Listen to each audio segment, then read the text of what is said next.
ನಮಸ್ಕಾರ. ಪಾಕಶಾಸ್ತ್ರ ಚಾನಲ್ಗೆ ಸ್ವಾಗತ. ನಾನು ಸುರೇಖಾ ತಳವಾರ್.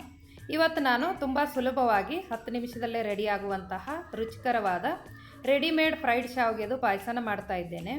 ಈ ಪಾಯಸ ನಾವು ಪೂಜೆ ಇದ್ದಾಗ, ಗಡಿಬಿಡಿ ಟೈಮಲ್ಲಿ ಯಾರಾದರೂ ಮನೆಗೆ ಬಂದಾಗ ಬೇಗನೆ ಮಾಡ್ಕೋಬೇಕು ಅಂದರೆ ಒಂದು 10 ನಿಮಿಷದಲ್ಲೇ ರೆಡಿ ಆಗುತ್ತೆ. ಬನ್ನಿ ಯಾವ ಥರ ಮಾಡೋದು, ಇದಕ್ಕೆ ಏನೇನು ಸಾಮಗ್ರಿಗಳು ತೊಗೊಂಡಿದ್ದೀನಿ ಅಂತ ನೋಡೋಣ. ನೋಡಿ, ಇದು ರೆಡಿಮೇಡ್ ಫ್ರೈ ಮಾಡಿರೋ ಶಾವಿಗೆನ ತೊಗೊಂಡಿದ್ದೀನಿ. ಮತ್ತು ಹಾಲು, ಸಕ್ಕರೆ ತೊಗೊಂಡಿದ್ದೀನಿ, ಒಣದ್ರಾಕ್ಷಿ, ಗೋಡಂಬಿ, 2 ಟೇಬಲ್ ಸ್ಪೂನಷ್ಟು ತುಪ್ಪ, ಸ್ವಲ್ಪ ಏಲಕ್ಕಿ ಬೇಕಾಗುತ್ತೆ. ಬಾದಾಮ್ ಕೂಡ ಸಣ್ಣ ಸಣ್ಣದಾಗಿ ಕಟ್ ಮಾಡಿ ಹಾಕೋಬಹುದು. ಈಗ ಯಾವ ಥರ ಮಾಡೋದಂತ ನೋಡೋಣ. ನಾನು ಕಡಾಯಿಗೆ ಸ್ವಲ್ಪ ತುಪ್ಪನ ಹಾಕ್ತಾಯಿದ್ದೀನಿ. ಇದಕ್ಕೆ ಗೋಡಂಬಿ ಹಾಕ್ತಾಯಿದ್ದೀನಿ. ಗೋಡಂಬಿ ಒಂದು ಅರ್ಧದಷ್ಟು ಫ್ರೈ ಆಗ್ತಿದ್ದಂಗೆ ನಾವು ಇದಕ್ಕೆ ದ್ರಾಕ್ಷಿನ ಹಾಕೋಬಹುದು. ಹುರಿದೇನು ಸಪ್ರೇಟಾಗಿ ಇಟ್ಕೋಬೇಕಾಗಿಲ್ಲ, ಯಾಕಂದರೆ ನಾವು ಶಾವಿಗೆ ಹಾಕಿ ತುಂಬ ಹೊತ್ತೇನು ಕುದಿಸ್ಕೊಳ್ಳಲ್ಲ. ಸ್ವಲ್ಪ ಹೊತ್ತು ಕುದಿಯೋಕ್ಕೆ ಸ್ಟಾರ್ಟ್ ಮಾಡ್ತಿದ್ದಂಗೆ ನಾವು ಆಫ್ ಮಾಡಿಬಿಡಬೇಕು. ನೋಡಿ, ಈಗ ಫ್ರೈ ಆಗಿದೆ. ಇದಕ್ಕೆ ನಾನೀಗ ಡೈರೆಕ್ಟಾಗಿ ಹಾಲು ಹಾಕ್ತಾಯಿದ್ದೀನಿ. ನೋಡಿ, ಇದು ಆಲ್ರೆಡಿ ಬಿಸಿ ಹಾಲು, ಹಾಗಾಗಿ ಗೋಡಂಬಿ ದ್ರಾಕ್ಷಿಯನ್ನು ನೆನೆಯಲ್ಲ ಅಂತ ನಾನು ಫ್ರೈ ಮಾಡಿದ ತಕ್ಷಣ ಅದಕ್ಕೆ ಹಾಲು ಹಾಕ್ತಾಯಿದ್ದೀನಿ. ಸಕ್ಕರೆ ಹಾಕಿದೆ.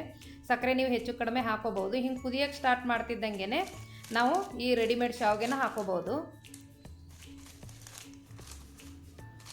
ನೋಡಿ, ಇದು ಶಾವಿಗೆ ತುಂಬ ಸಣ್ಣದಿರುತ್ತೆ, ಹಾಗಾಗಿ ಇದು ತುಂಬ ಹೊತ್ತೇನು ಕುದಿಸ್ಕೋಬೇಕಾಗಿಲ್ಲ. ಇದು ಕುದಿಯೋ ಹಾಲಿಗೆ ಹಾಕಿ ಸ್ಟವ್ ಆಫ್ ಮಾಡಿ ಮೇಲೆ ಮುಚ್ಚಳ ಮುಚ್ಚಿದ್ರೂ ಕೂಡ ಬೇಯುತ್ತೆ.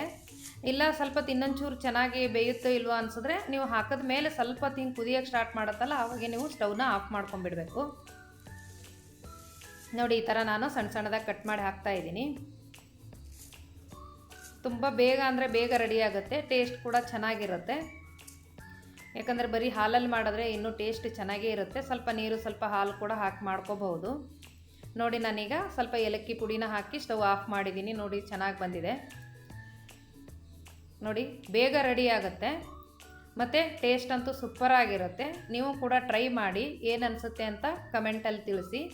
ಈ ವಿಡಿಯೋ ಪೂರ್ತಿಯಾಗಿ ನೋಡಿ. ನಿಮಗಿಷ್ಟ ಆದರೆ ನಿಮ್ಮ ಫ್ರೆಂಡ್ಸ್ಗೆಲ್ಲ ಶೇರ್ ಮಾಡಿ. ಧನ್ಯವಾದಗಳು.